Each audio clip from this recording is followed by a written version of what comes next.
Week. Happy midweek po sa lahat mga kapatid. At napakabilis ng panahon na po. Tulad ng lagi kong sinasabi, tayo ay nagmamatulin sa ating mga kapanahunan ngayon. Ngayon po ay September 20, malapit na pong matapos at September. At malapit na September, October, November, December. Malapit na magtapos ang taon. Ngayong gabi po ay babasahin po natin ang kahuli-hulihang aklat ng awit ng mga awit sa Kapitulo 8. At sa yung susunod na aklat na ating babasahin ay hindi ko muna sasabihin sa inyo. Bago po ang lahat, tayo po muna ay manalangin. Ama namin Diyos sa langit, kami po ay nagpapasalamat sa inyo. Salamat po sa kalahating sanlinggo na kami po ay inyong ginabayan at pinatnubayan. Patawad din po sa aming mga kasalanang nagagawa.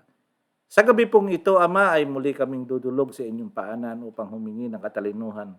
At kami po ay magbabasa ng isang aklat sa awit ng mga awit. At nawa ito'y maging inspirasyon po sa amin. Pagpalain nga po nyo ang mga taong makikinig, manonood ngayon araw na ito. At ang lahat po hinihiling namin sa pangalan po ng aming Panginoong Hesus. Amen. Simulan na po natin mga kapatid. Basahin na po natin ang nasa awit ng mga awit. Kapitulo 8, 1 hanggang 14. Maiksi lamang po ito.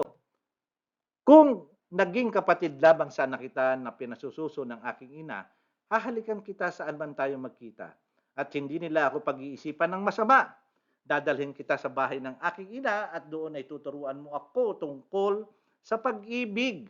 Painumin kita ng mabangong alak na mula sa katas ng aking pomegranata. Ulo ko'y nakaunan sa kaliwa mong bisig at ang kanang kamay mo naman ay nakayakap sa akin. Kayong mga babae ng Jerusalem, mangako kayo na sa hindi ninyo hahayaan na ang pag-ibig ay musbong hanggat hindi pa dumarating ang tamang panahon. Tama po, lalo na sa mga kabataan, hanggat hindi pa panahon, mag-aral muna kayo.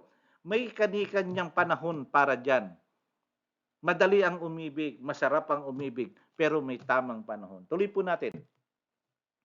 Sino kaya itong dumarating mula sa ilang na nakahilig sa kanyang minamahal? Ginising ko ang kanyang damdamin at doon sa ilalim ng puno ng mansanas kung saan ka isinilang. Iukit mo ang pangalan ko sa puso mo para patunayan mo na ako lamang ang mahal mo. At hindi ako lamang ang yayakapin ng mga bisig mo. At ako lamang ang yayakapin ng mga bisig mo. Makapangyarihan ng pag-ibig gaya ng kamatayan. Maging ang pagnanasa ay hindi mapipigilan ng pag-ibig ay para lumiyab at maglagablab na apoy. Kahit laksa-laksang tubig, hindi ito mapipigilan. Saan man magtangkang bilhin ito, kahit ng lahat niyang yaman, ay baka malagay lamang sa kahihiyan. May kapatid kaming dalagita, at ang kanyang dibdib ay hindi pa nababakas. Anong gagawin namin sa araw na may manliligaw sa kanya? Birhin man siya o hindi, iingatan namin siya. Ako'y birhin nga at ang dibdib ko'y parang mga tore. Kaya nga, aking mahal ay lubos na nasisiyahan sa akin. May ubasan si Salomon sa Baal Hamon na kanyang pinauupahan sa mga magsasaka roon. Bawat isa kanila'y nagbibigay sa kanya ng 1,000 piraso ng pilak bilang parte niya sa ubasan. Ikaw ang bahala, Solomon, kung ang parte mo ay 1,000 piraso ng pilak at ang parte ng mga magsasaka ay 200 piraso ng pilak, pero ako na ang bahala sa sarili kong ubasan.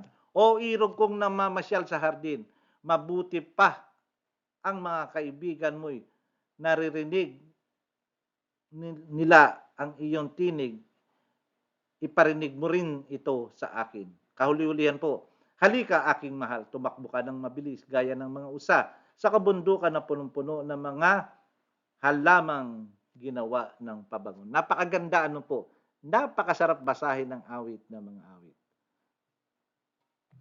Maraming salamat po sa inyong pakikisama sa akin, sa inyong panonood. At nakita nyo na naman ang isang bersikulo sa Kapitulo 8 ng awit ng mga awit na nakaka-inlove na naman. Sana ay lagi nyo akong samahan at sa susunod na kapitulo, sa susunod na aklat na ating babasahin, hindi ko muna sasabihin sa inyo, ay patuloy niyo akong samahan upang tayong lahat ay matuto, maging ako. At unti-unti nating matatapos ang buong Biblia. Maraming salamat po sa inyo. Sa pagtatapos mo mga kapatid, tayo po muna ay manalangin. Ama naming Diyos sa langit, maraming salamat po sa inyo. Sa isang tagpo sa Kapitulo 8 ng Awit ng mga Awit na kami po ay nagkaroon ng inspirasyon muli. Maraming salamat po sa inyo. Pagpalain naman po niyo kami sa araw ng Sabat na ito. Sa araw ng Miyerkules na ito, na sana po ay kami ay inyong gabayan at patnubayan sa kalahati pa pong sanlinggo na darating. Maraming salamat po at ang lahat po hinihiling namin sa pangalan po ng aming Panginoong Hesus. Amen. Okay mga kapatid, darating na Biyernes ay tayo po ay maling magsama-sama. Muli po, Happy Midweek sa lahat. Ang biyaya at pagpapala ng Panginoon ay sumaatin.